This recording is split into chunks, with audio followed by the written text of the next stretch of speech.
In this video, we are going to discuss about how to set up a blog in WordPress. It is a beginner's guide. Okay. So first we will see step number 1. So in step number 1, you have to identify your profitable niche and define your customer avatar. So this is the first step. So we'll see one by one. So how to identify a profitable niche. So first you have to list down all the topics of your interest. Say for example, if you're interested in drawing, painting, content writing, digital marketing, and you are interested in using the gadgets, if you're interested in cooking, and if you are a fitness freak, then you can write all those things. So whatever the list comes in your mind, you can write it and make a first list. Then second one, you have to list down the topics that you have experience in working. Say for example, if you are a teacher, so if your profession is teaching, then you can write as teacher. And if you are a software engineer, then software. And if you are interested, if you have some hands-on experience in using the technology, and if you are using the gadgets, electronic gadgets, then you have an expertise or you have an experience in using that, right? So you can list out all these things. If you have done any certification course, or if you have done your UG or PG or any other internship program, so whatever you have done, you have to list down, okay, in the second list. So now third step, you have to compare these two lists and you have to choose one. Okay, so first you have to compare these two lists and collect all the common topics. Okay, so from that you have to prioritize as per your choice as first, second, third, and so on. Okay, so before finalizing it to the first choice, you have to analyze the market. Say for example, if digital marketing goes at number 1 position, then you have to analyze whether the digital marketing is having market value. So if you are going to write a blog on digital marketing, will there be scope for you to rank? Okay, so you have to analyze the market value by checking the hashtags in the social media, or if you have joined some Facebook groups, you will be getting to know what is the scope of the digital marketing. Or if the topic is some other thing, then you can check with the hashtags, how many people are following that, how many people are asking questions about that, etc, etc. So now next you have to define your customer avatar. So how can you define your customer avatar? Okay, first identify the customer goals. So customer avatar means this is a person who is going to read your blog. Okay, so you are going to write a blog post, so that blog post should satisfy the reader. Okay, it should motivate the reader. Okay, so the customer or the reader you have to define in certain steps. So first you have to identify your customer goals. So that is, you have to collect information about what are all their hobbies, what are all their interests, their profession, their goals in life, and where they hang out online, etc. So if you know all these details, then it will be easy for you to reach your reader. So secondly, you have to identify the customer's challenges and pain points. So you have to identify what challenges do they face, what are their pain points, so that you can write an informational blog post which could help them. Okay, you can provide solution to their problem through your blog post. So and thirdly, you have to collect the details about their demographic information. So demographic information includes their name, age, gender, marital status, and their income, location, etc. So if you collect all these information, this will be useful for you to run ads on Facebook once you have published your blog post for driving traffic. Okay, so these are the 3 steps to identify your customer avatar. Okay, so now comes the step number 2.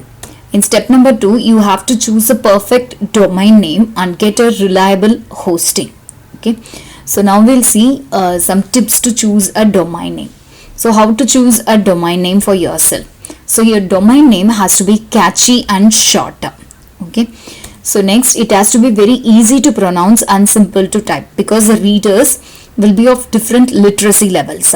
Okay, so it should reach all the readers. If you convey your blog name or website's name, it will be easy for them to pronounce, and it will be easy for them to spell it also.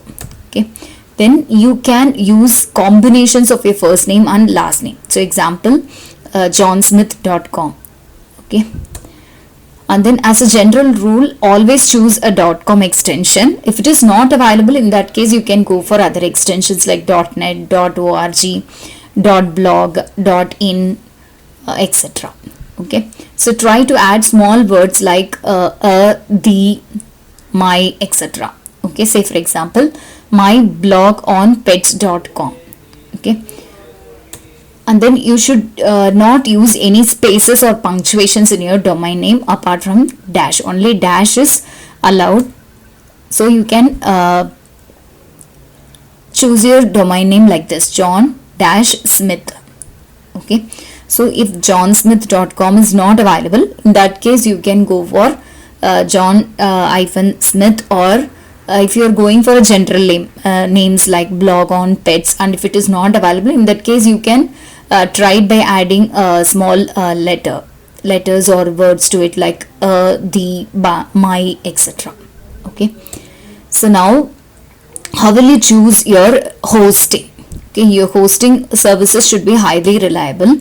So the blog or the website should perform well with high functionality. So this is the foremost important thing. Okay, it should be of high functionality level, and then the hosting service should have high uptime and speed.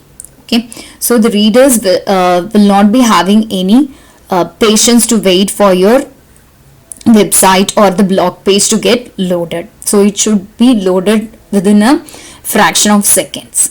So make sure that your blog after setting up should be available 24/7 and should be highly secured and protected. Okay, this is very important. Your blog post and your website should remain all 24/7, and it should be highly secured and protected.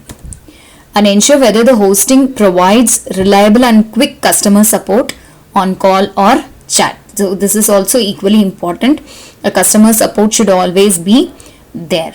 Okay, so while choosing your hosting, you have to see to all these things. So next, step number 3, publish your blog post. So for publishing your blog post, you need keyword research and SEO tags. So these two things are vitally important for writing your blog post. Okay, so how will you make keyword research? So some tips on keyword research. So once you have finalized your topic, okay, so your niche, say for example your niche is content writing, and you're going to write about content writing. Okay, so that is your topic.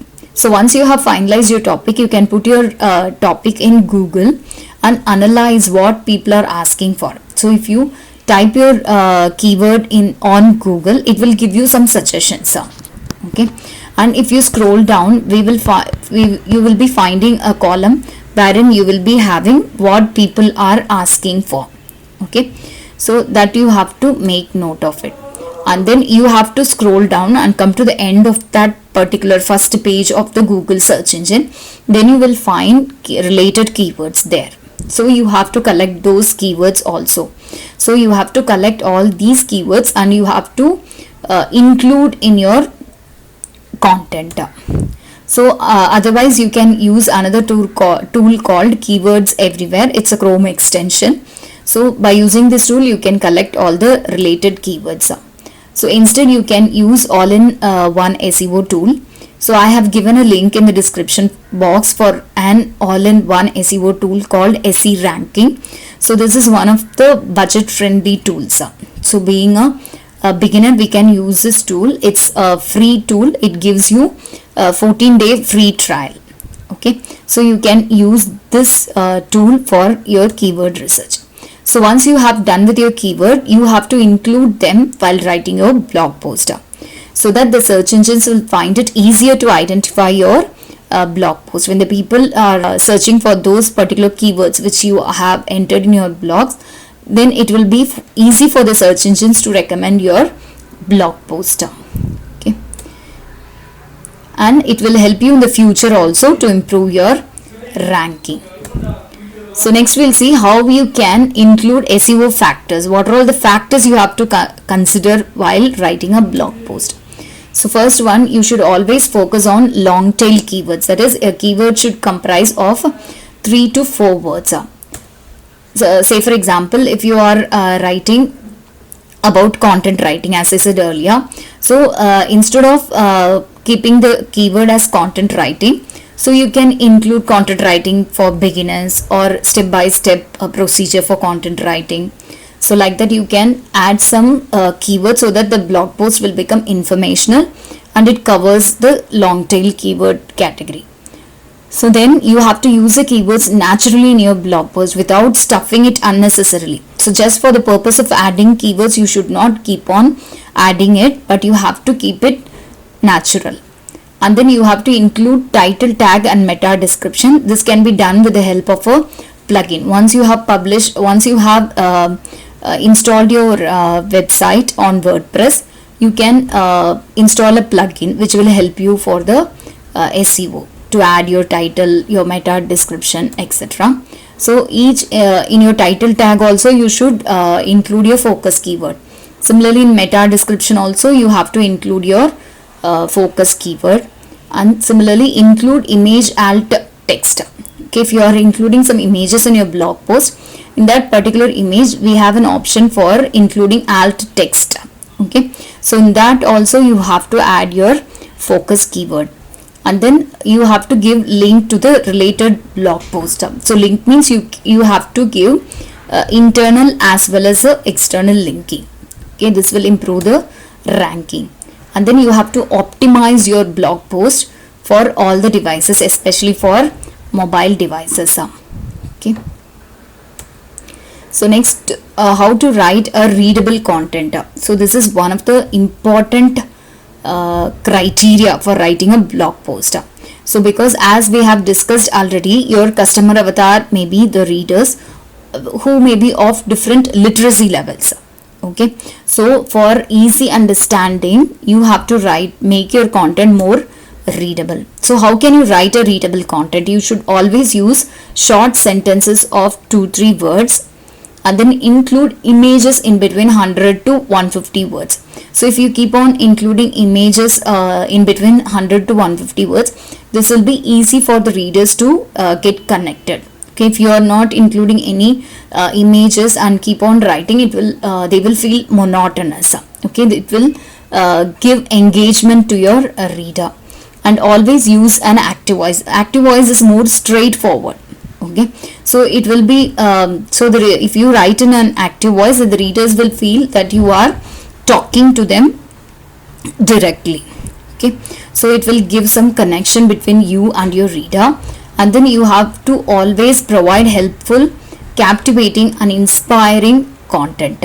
Okay, so you should always provide such content so that the readers will come to your blog often and consume the content. And then make the headline more catchy and attractive. Content is important, but what is more important is your headline or title. Okay, because the headlines and the title are the one which grabs the attention of the reader, right? So only by looking into your title or headline, the readers will click your content. So you have to be you have to make sure that the headline will remain catchy and attractive, and follow a proper structure. So first you have to make a proper structure for your blog post. You have to include subheadings, you have to include bullet points, you have to include images. Likewise, you have to properly outline your structure, and then you have to start writing your content and publish the blog post. So now step number 4.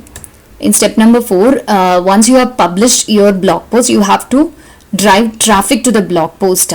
Okay, you can drive traffic through organic searches as well as paid searches. Okay, so we'll see how we can do that. So there are some tips for the beginners to promote the blogs.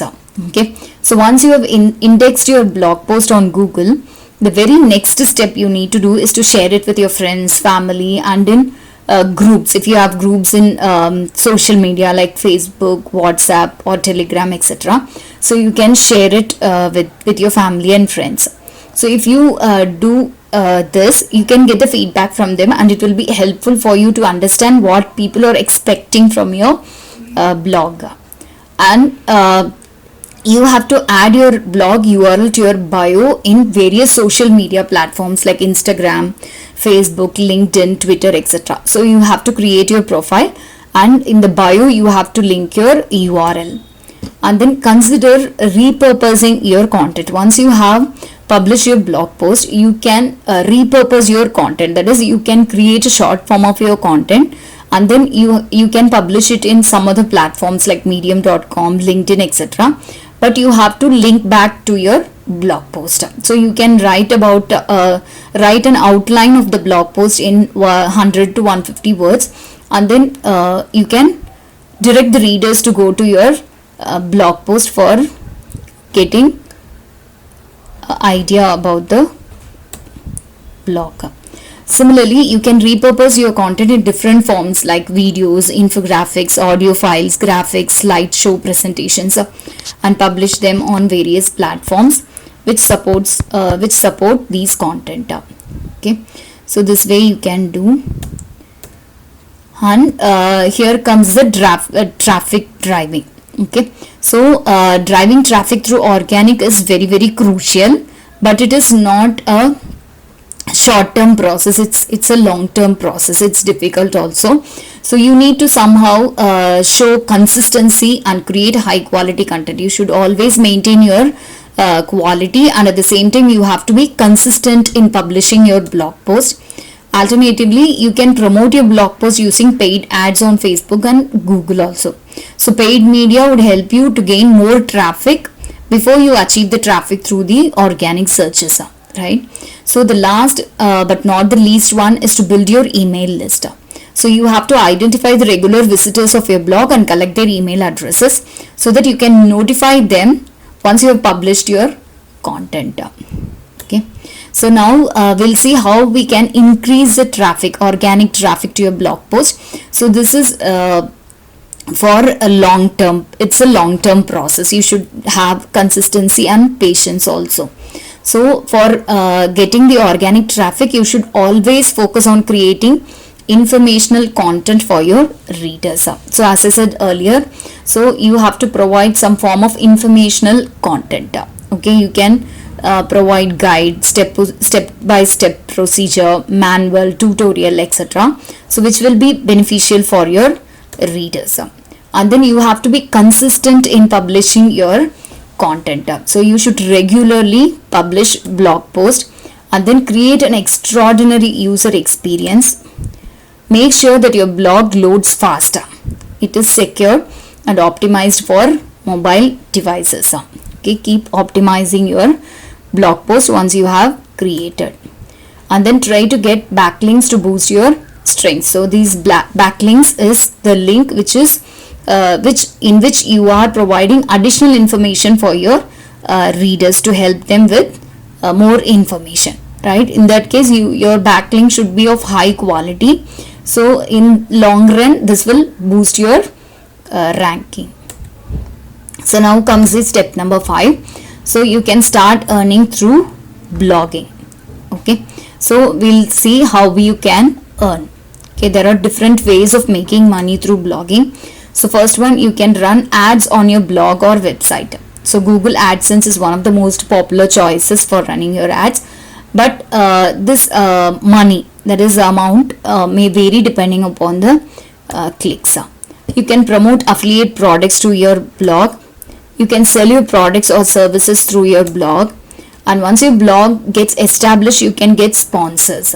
Okay, the advertisers would be willing to get their products promoted through your blog post. You can get paid for that. So now additional tips I wish to give, few blog post ideas for the beginner. If you are a beginner, so what are all the topics you can cover?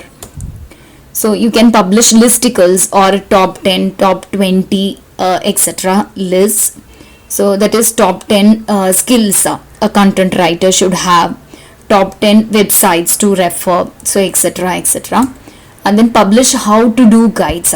Okay, so how to do guides are more helpful for the readers, and then publish tutorials, and then publish user manuals. Okay, say for example, if you wish to do affiliate marketing on kitchen appliances or electronic gadgets, so you can prepare an user manual how to maintain particular gadget. Say for example, a microwave oven, so how to maintain the microwave oven, how to use it, how to do cleaning, etc., etc. And then publish reviews on best selling products. So you can make reviews on your blog post, and publish content on comparing two or more products also.